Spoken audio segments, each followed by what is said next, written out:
presidente. Señores diputados, señora diputada, explicaba el portavoz del grupo proponente, del grupo socialista, los motivos de la moción de censura. Me van a permitir sus señorías que yo comience ahondando en esos motivos y dándoles una visión muy particular de la preocupación que siento personalmente y como responsable político.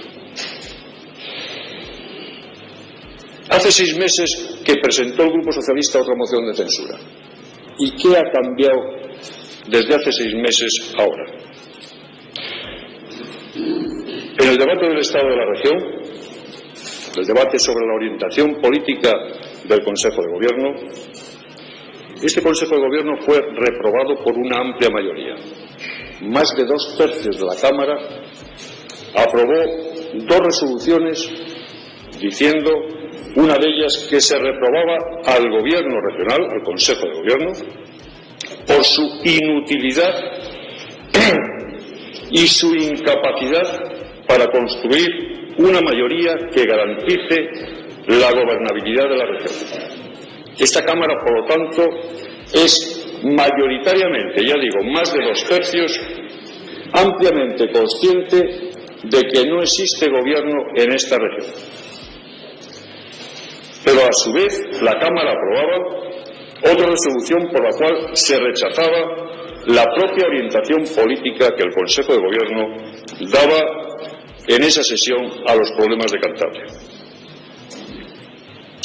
Fue una derrota sin paliativos del Consejo de Gobierno.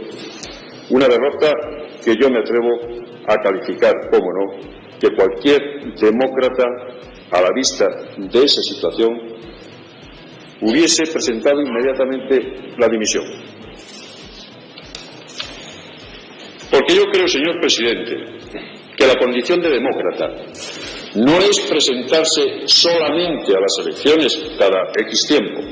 Es verdad que la jornada de votación en las elecciones es probablemente el hecho o el exponente democrático de más realce en la vida de los pueblos libres. Pero la democracia se revalida también día a día en el ejercicio cotidiano de la política. Y este hecho que he comentado, la no dimisión del presidente y de su consejo, nos coloca a esta Asamblea y al Ejecutivo en un claro enfrentamiento de 2 instituciones. Por lo tanto, no estamos, señorías, en una situación en la que el Gobierno está en minoría. Muchos gobiernos hay en minoría, gobernando con apoyos parlamentarios o con apoyos puntuales de legislatura o puntuales, como digo. No es un gobierno en minoría. Es un gobierno que está claramente enfrentado al poder legislativo. Y esto es el mundo al revés. Lo he dicho en más de una ocasión. Si el Ejecutivo en un régimen parlamentario surge del propio Parlamento, ¿cómo es posible que el Ejecutivo esté enfrentado a más de 2/3 de esta Cámara, que le han pedido claramente o indirectamente la dimisión? Y este es un punto, además, que no parece que pueda tener retorno. No parece que podamos salir de esta situación de enfrentamiento del Poder Legislativo con el Poder Ejecutivo. Hay, por lo tanto, un verdadero bloqueo institucional y unas elecciones dentro de 17 meses. Señorías, ustedes tienen que valorar, por lo tanto, si la solución la tomamos hoy o la demoramos a dentro de 17 meses. Si Cantabria puede seguir soportando esta situación 17 meses más, además de las ya vividas. Mi grupo cree que Cantabria no puede seguir así. Y me ha presentado a mí como candidato y ha presentado una moción de censura, porque cree que se puede configurar que la única manera de desbloquear esta situación es configurar una mayoría en esta Cámara que sea capaz de restablecer la normalidad política en Cantabria. Pero hay una segunda razón que les voy a exponer. Recientemente, no hace más de 15 días, esta Cámara también, por una amplia mayoría de 2/3, aprueba una proposición de ley, hoy convertida en ley, por la cual se limita al Poder Ejecutivo en su capacidad de disponer recursos financieros provenientes de la prórroga de presupuestos de 1993. Para ser muy claros, voy a utilizar las palabras de un diputado nacional del Grupo Popular, del señor Álvarez Cascos. Este Gobierno está sin ninguna capacidad de maniobra y, además, está maniatado. Lo único que no comparto con el señor Álvarez Cascos en estas declaraciones es que a su vez decía que esa era la alternativa que desde su partido se ofertaba a Cantabria. No puede ser esa la alternativa para esta región. No puede haber un gobierno maniatado porque es un gobierno que no puede gobernar.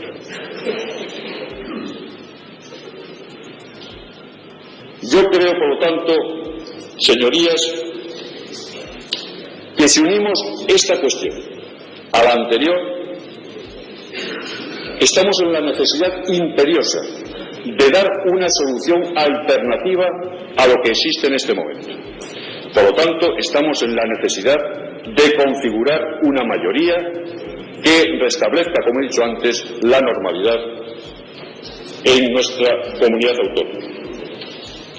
Porque, señorías, yo no quiero esta situación para mi tierra y estoy convencido que ninguno de sus señorías, salvo los que no dimiten y no dimiten y no afrontan esta situación con dignidad, no queremos esta situación para esta tierra. Porque no seríamos bien nacidos si quisiésemos que Cantabria durante 17 meses siguiese en esta situación. No podemos querer esta situación. Cantabria va a sufrir. ¿Qué digo? Cantabria está sufriendo, lleva meses sufriendo con este gobierno. Y está sufriendo el mayor deterioro conocido por comunidad autónoma alguna. El desprestigio es prácticamente total, el de este gobierno, que es nuestro representante según figura en el Estatuto de Autonomía. Y dejémonos de hipocresías, dejémonos, señorías, de fariseísmos. Yo he escuchado muchas en estos días, muchas. Cantabria no tiene por qué soportar este desgobierno. Nosotros no lo queremos. No queremos esta situación, no queremos que dure ni un día más, ni una hora más. Y por eso es esta moción de censura. Así de claro, así de llano y así de justificado. Es verdad que algunos han calificado esta moción de censura, entre otras cosas, de oportunista. Están en su legítimo derecho.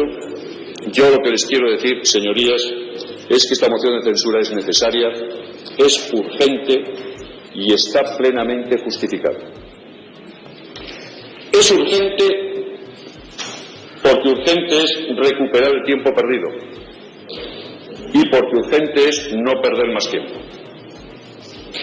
Cuando otras comunidades han preparado durante estos años su estructura institucional para afrontar en condiciones ventajosas o en las condiciones que crean oportunas este ciclo bajo de la economía, cuando otros gobiernos autónomos han programado sus economías y han desarrollado para periodos de 6 años con los planes de desarrollo regional sus economías en colaboración con las otras administraciones del Estado e incluso con la Unión Europea, en Cantabria, en nuestra región, por culpa de este gobierno y, por qué no decirlo también, por quienes de una u otra manera le han estado apoyando, hemos perdido un tiempo precioso que va a ser difícil recuperar, señorías.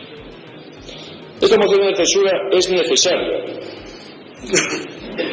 porque es el único instrumento que establece nuestro Estatuto de Autonomía para configurar esa mayoría alternativa.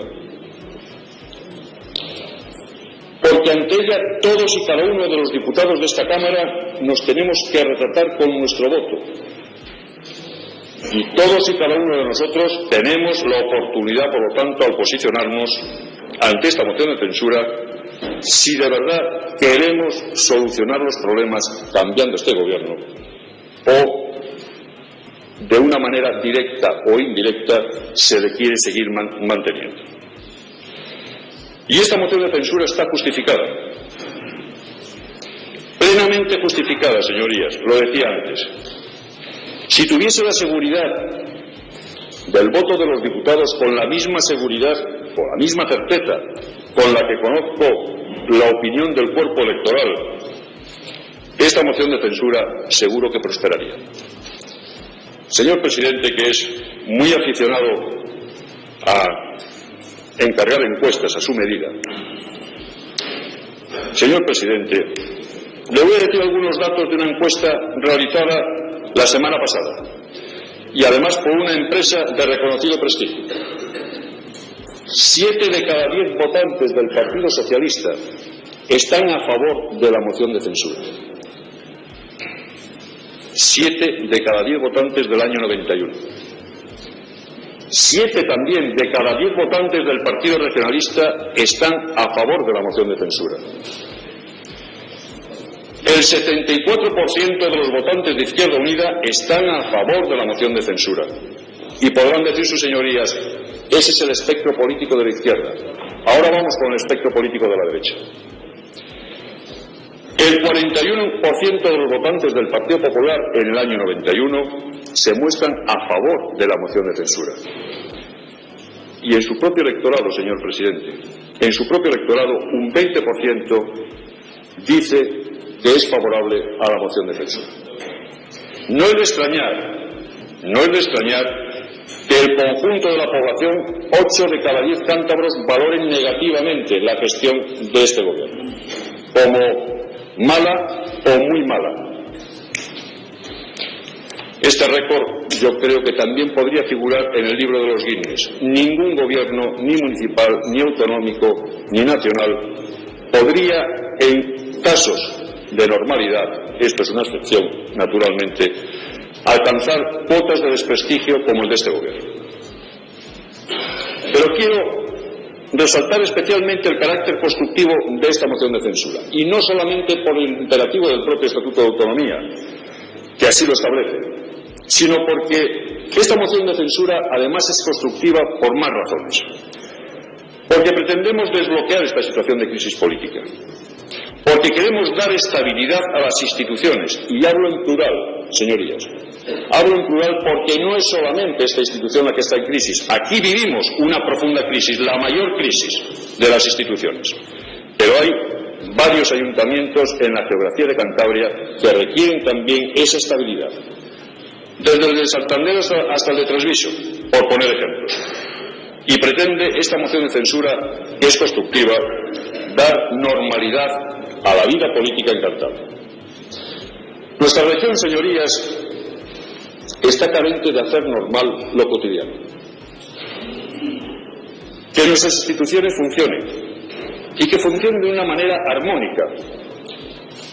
Está carente de acuerdos y de negociaciones políticas y nos sobran enfrentamientos estériles. En definitiva, falta la cultura del consenso que tanto ha inspirado el resurgir o el nacimiento de la democracia en España. Esa cultura del consenso tuvo un episodio, bien es verdad que efímero, en el gobierno de gestión que duró 6-7 meses y que tampoco le gusta hablar de él al señor presidente.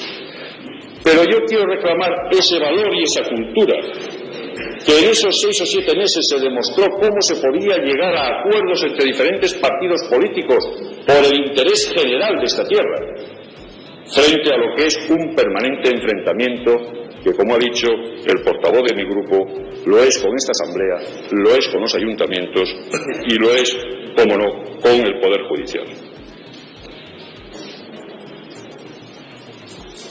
En el convencimiento firme de que les he indicado como premisa de comportamiento político, me van a permitir que pase a exponerles un programa que califico de enunciados.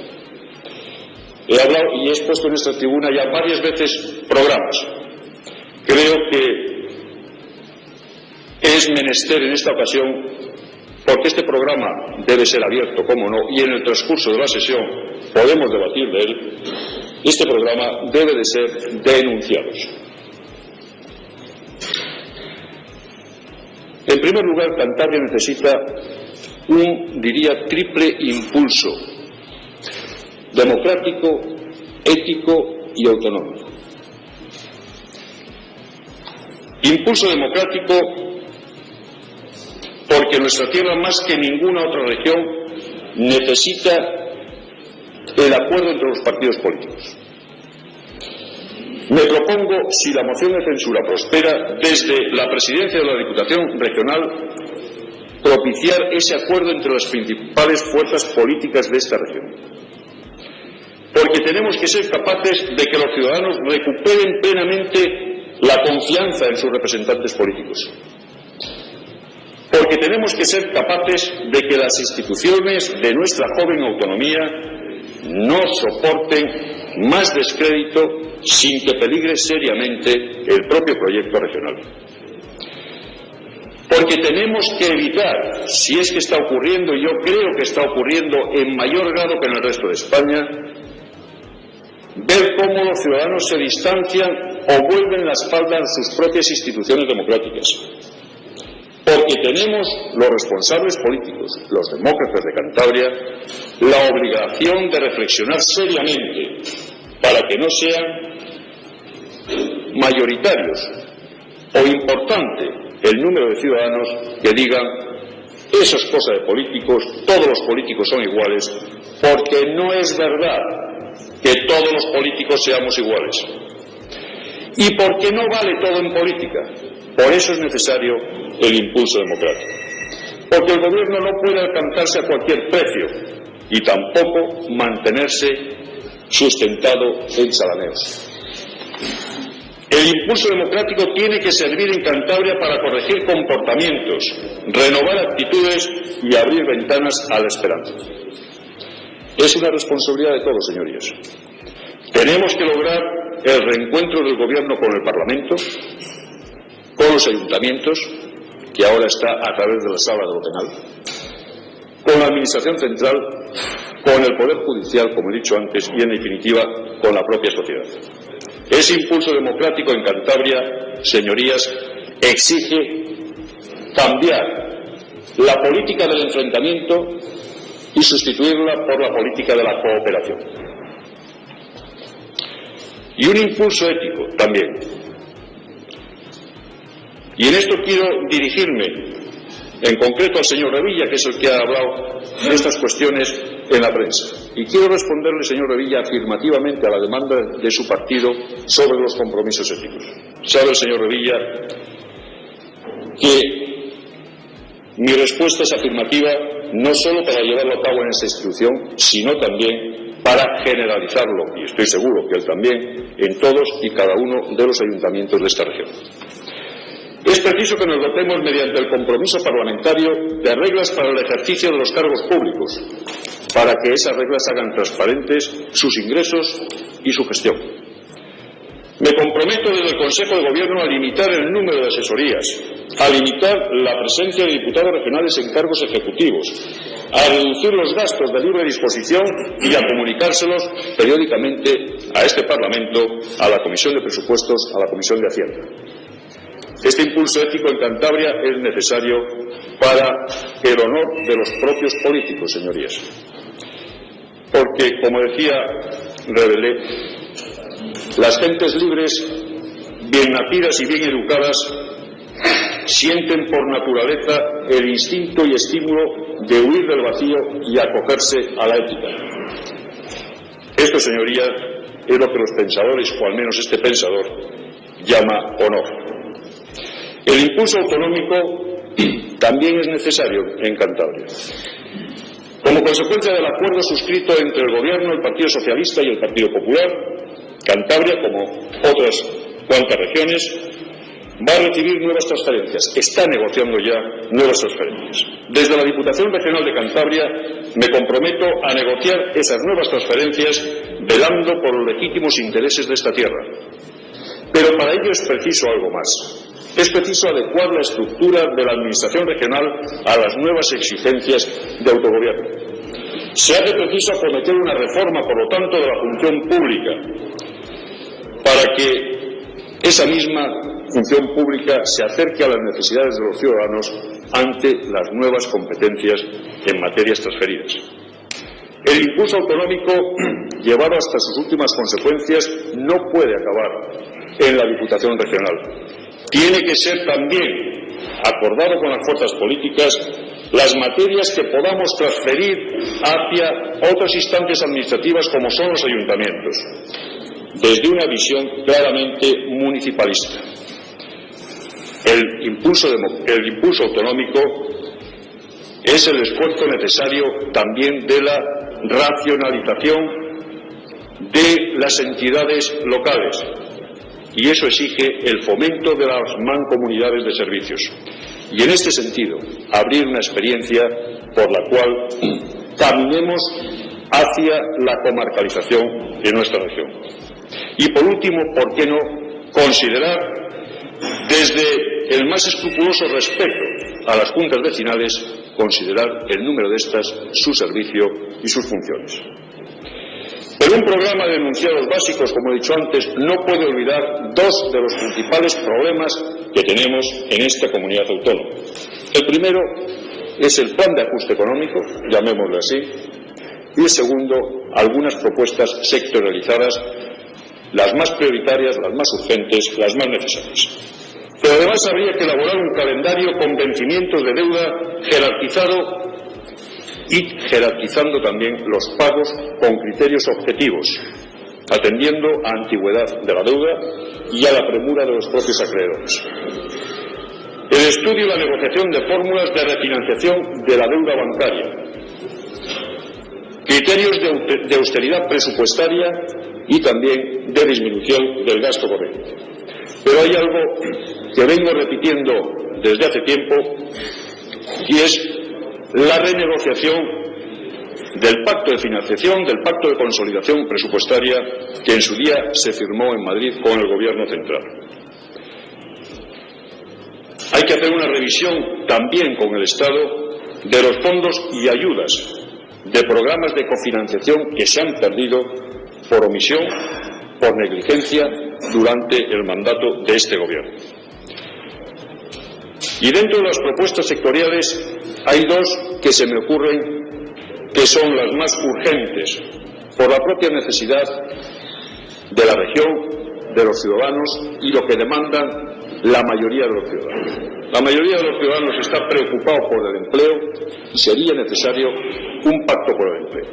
Sería necesario un pacto por el empleo en la medida de nuestras posibilidades. Pero yo estoy seguro de que algunas tenemos. Sobre todo algunas tenemos si se pacta con la patronal y se pacta con los sindicatos ese plan de empleo, ese pacto de empleo.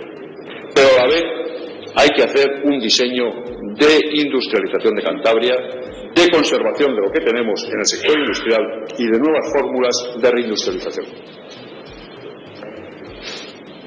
El desarrollo de un programa de infraestructuras municipales, que se conoce con planes de obras y servicios, y comarcas de acción especial, recuperarlas de nuevo, estas comarcas de acción especial que están paralizadas desde hace 3 años. Y que son 3 en Cantabria. Y los planes de obras y servicios, que dan servicios a los ayuntamientos como alumbrado público, pavimentación, saneamiento, suministro de agua. En colaboración con los mismos habría que volverlos a poner en marcha, porque es la manera de dotar de servicios a los ciudadanos de esta región, entre otras fórmulas. Una política que favorezca la renta de los habitantes de la Cantabria rural, generando infraestructuras, concentración parcelaria, propiciando una modernización de las actividades. Sé que se está haciendo en estos momentos, no digo que no se esté haciendo nada en este terreno, pero habría que dar un impulso mayor a esa modernización de las explotaciones que pusiera a nuestra región en competencia y en competitividad con otras regiones de producción y de vocación lechera y también no solamente de España, sino de Europa. la ejecución del plan de vivienda que tantas veces hemos debatido aquí. No es posible que el plan de vivienda seamos la comunidad que menos la ha desarrollado, que solamente ha desarrollado el 30% de lo que en vivienda se podría haber hecho y estaba pactado con el Gobierno de la Nación. La conclusión de las actuales carreteras regionales, elaborando un programa de especial atención al mantenimiento y a la mejora y, sobre todo, a la comunicación entre las comarcas de Cantabria. El desarrollo de la ley aprobada recientemente en esta Cámara del plan de residuos sólidos, que tantos quebraderos parece que le provoca al presidente del Gobierno. Lo mismo se ubica la planta de reciclaje de residuos sólidos en Meruelo, que al día siguiente va a Torrelavega, que después se ubica en Santa Olalla. Se toman decisiones en el Consejo de Gobierno sin saber que en ese mismo momento se está aprobando una ley que es contraria a las decisiones que ha tomado el Consejo de Gobierno.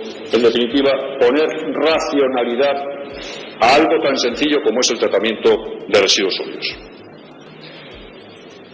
Acabar de una vez y firmando el convenio del INSALU o con el INSALU, tanto el de asistencia psiquiátrica como el de Liencres, para que de una vez por todas la inversión multimillonaria que se ha hecho en Liencres pueda tener alguna utilidad, pueda ser de alguna utilidad ese servicio sanitario.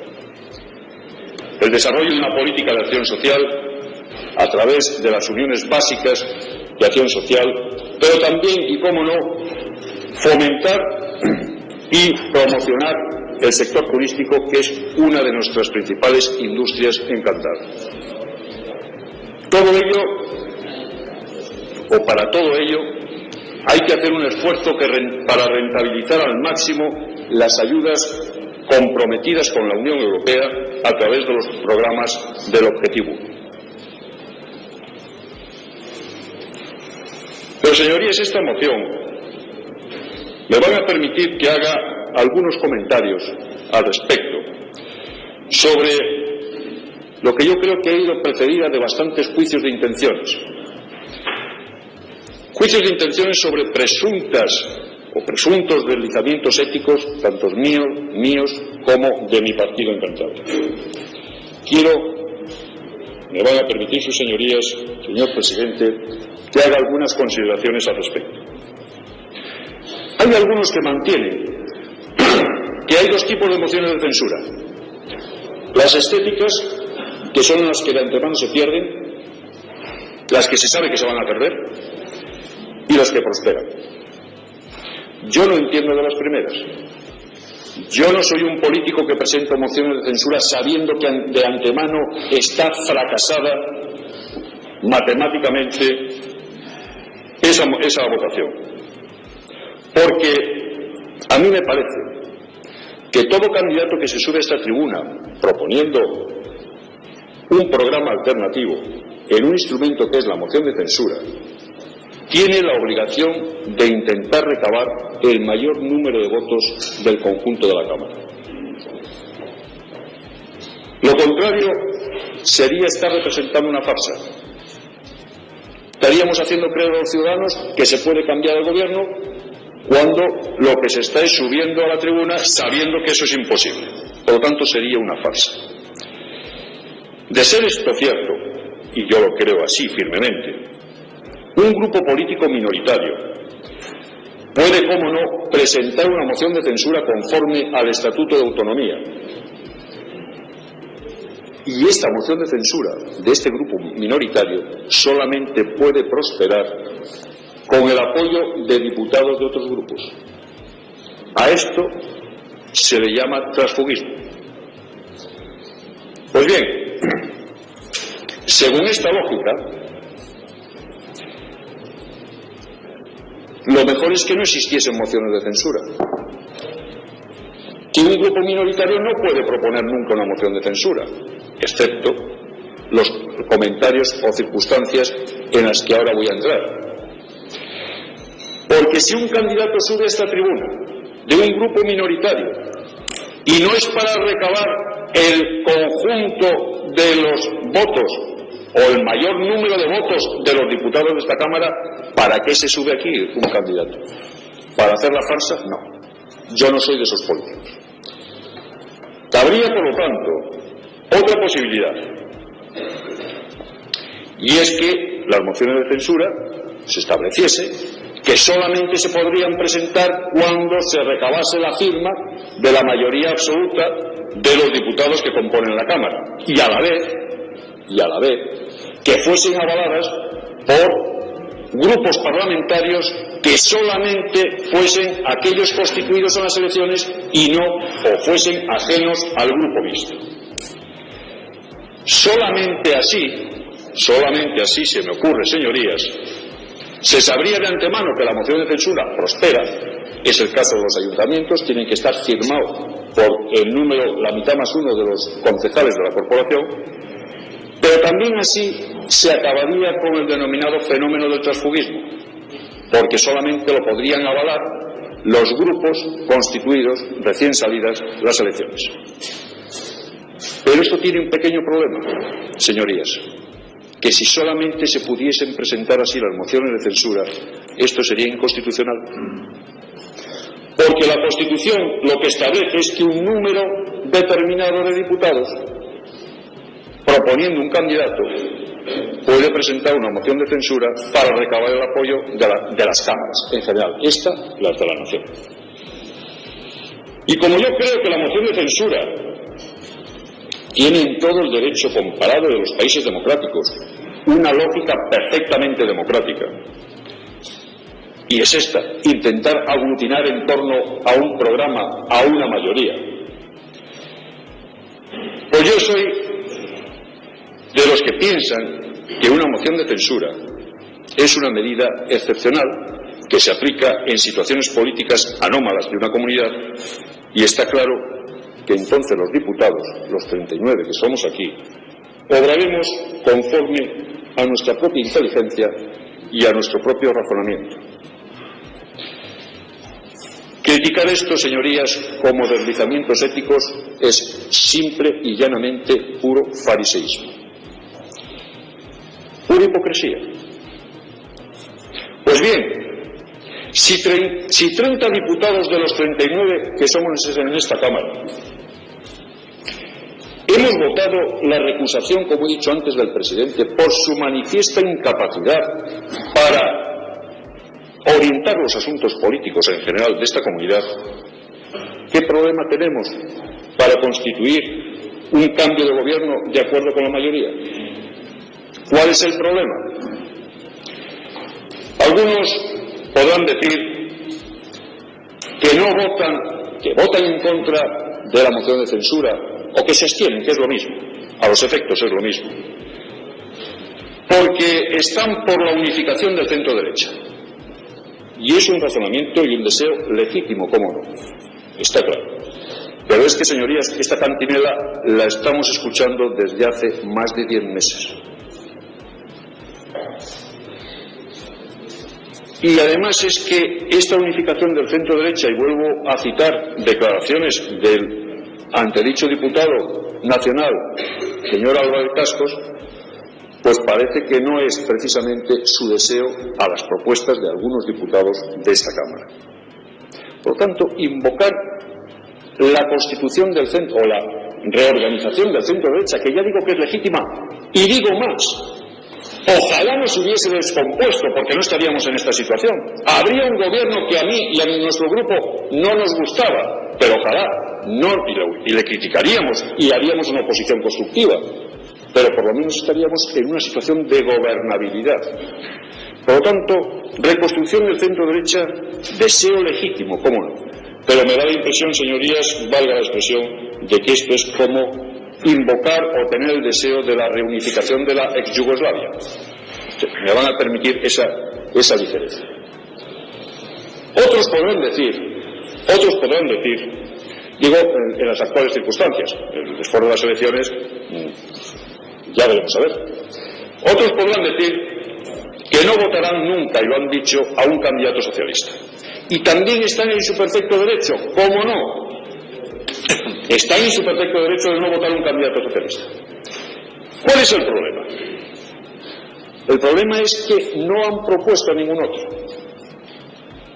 El problema es que no ha habido ninguna otra alternativa. Y oportunidades ha habido.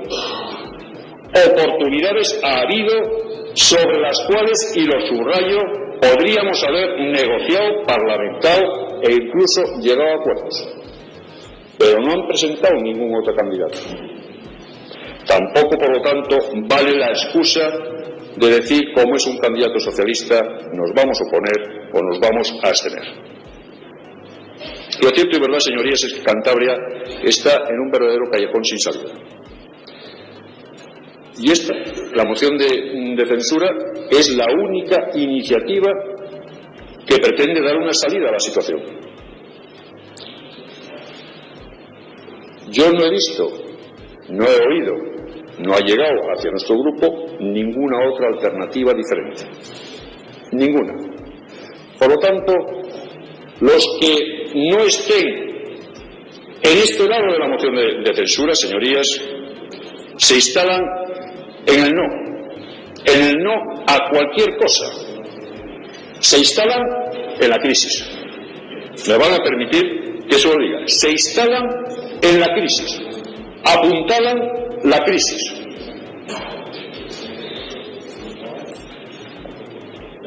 Porque es verdad, cómo no, cada uno tenemos nuestras ideologías, cómo no. Yo me reclamo del socialismo democrático, de la socialdemocracia, pero por encima de ese compromiso ideológico deberíamos de ser capaces, sin renunciar a ese compromiso ideológico, de tener un compromiso más general, de tener un compromiso con nuestra tierra, de tener un compromiso con Cantabria.